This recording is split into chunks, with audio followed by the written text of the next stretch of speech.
नमस्कार साथियों। ज्योतिष की चर्चा में आप सभी के बीच हाजिर हूं।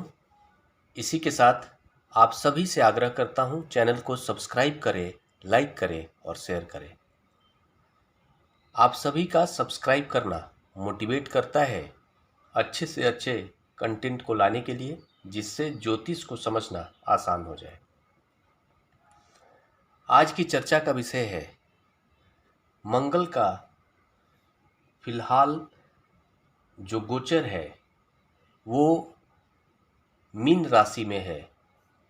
23 अप्रैल से मंगल मीन राशि में गोचर कर रहे हैं और 31 मार्च तक मंगल मीन राशि में ही रहेंगे।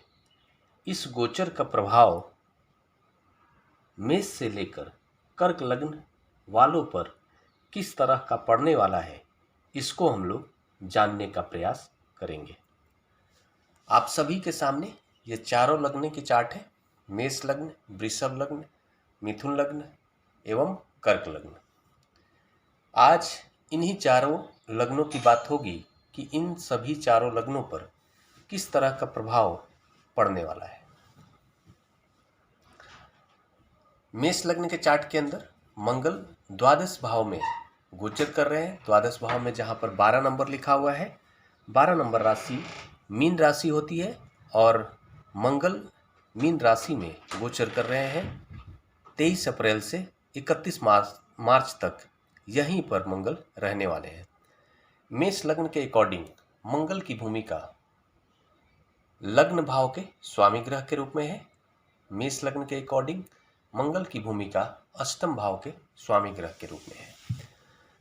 लग्नेश का संबंध गोचर के अनुसार द्वादश भाव से हो रहा है। लग्नेश का संबंध द्वादश भाव, लग्न भाव और अष्टम भाव का एक साथ हो रहा है। लग्नेश द्वादश भाव में जाकर बैठ रहे हैं। यह बता रहा है कि अगर कोई मेष लग्न का जातक है तो इन बिटवीन उसकी विदेश यात्रा हो सकती है। विदेश यात्रा से संबंधित कोई कार्य रुका हुआ है तो उसमें सफलता की उम्मीद हो सकती है। और जातक अगर विदेश जाने के लिए प्रयास कर रहा है तो उसमें सफलता मिलने की उम्मीद है। जातक का मन विदेश जाने के लिए इस पीरियड में लालायित हो सकता है। अध्यात्म के प्रति रुचि हो सकती है और अष्टम भाव का भी संबंध है, तो इस कारण से जातक रहस्यवादी गुणों को जानने की कोशिश कर सकता है।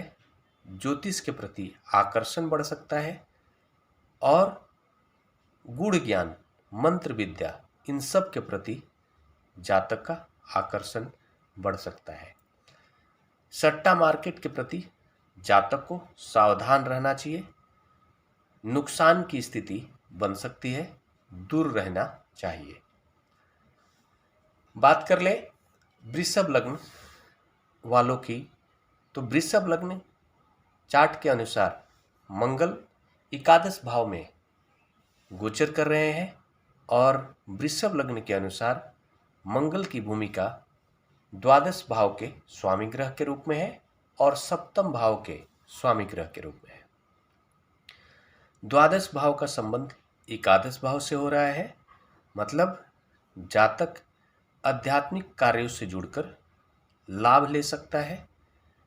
साथ में विदेश से जुड़कर लाभ ले सकता है। विदेश से जुड़ा हुआ कोई भी कार्य करेगा इन बिटवीन तो उसको लाभ की स्थिति बन सकती है, या फिर अगर कर रहा है तो लाभ ज़्यादा होने की स्थिति बन सकती है।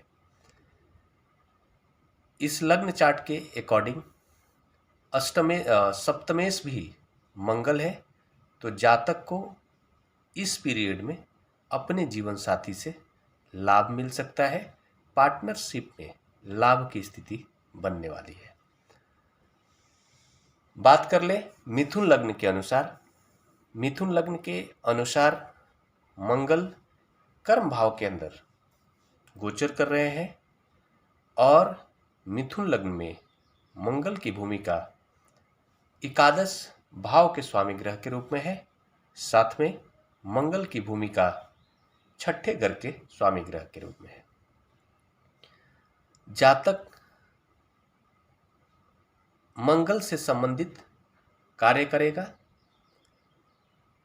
मंगल के जो भी क्षेत्र हैं, इलेक्ट्रॉनिक्स के क्षेत्र हो गए, जमीन जायदाद के क्षेत्र हो गए, इन सभी क्षेत्रों से संबंधित जातक अगर कार्य करेगा या फिर कोई काम फंसा हुआ हो इन क्षेत्रों से संबंधित, तो लाभ की स्थिति बन सकती है।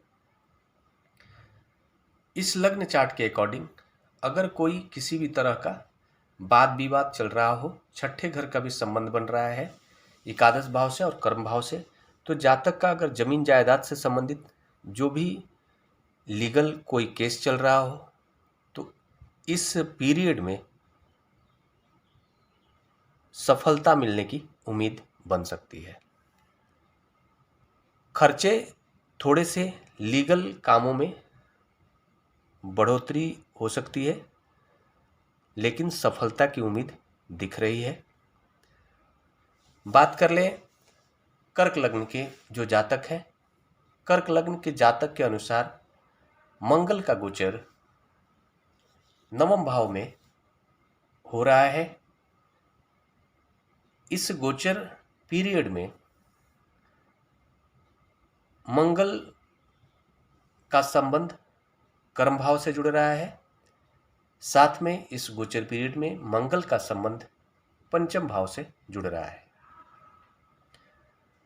जातक अगर जमीन जायदाद से संबंधित कोई कार्य कर रहा है तो लाभ की स्थिति बनेगी, भाग्य उसके खुलने की स्थिति बनेगी। संतान पक्ष से लाभ की स्थिति बनेगी या फिर संतान पक्ष का भाग्य उदय की स्थिति बन सकती है इस पीरियड में। पिता से संबंधित आप ये देख सकते हैं कि इस पीरियड में जातक के इस गोचर का परिणाम अपने पिता पर भी देखने को मिल सकता है, उनका भाग्य उदय भी इस पीरियड में हो सकता है। मंगल यहाँ पर बैठकर अपनी चौथी दृष्टि से लग्न को देख रहे हैं, तीसरे भाव को देख रहे हैं और चतुर्थ भाव को देख रहे हैं। लग्न को देख रहे हैं, इस कारण से जातक थोड़ा गुस्से की स्थिति में इस पीरियड में आ सकता है, सावधान रहने की जरूरत है। और पराक्रम में बढ़ोतरी करने का काम मंगल करेंगे, सुखों में बढ़ोतरी करने का काम मंगल करेंगे। माता के स्वास्थ्य पर थोड़ा प्रतिकूल प्रभाव पड़ सकता है, सावधान रहने की आवश्यकता है। आज की चर्चा में इन्हीं 4 लग्नों की बात हुई। कल बाकी के 4 लग्नों की बात की जाएगी कि इस गोचर का क्या प्रभाव पड़ने वाला है। तब तक के लिए नमस्कार।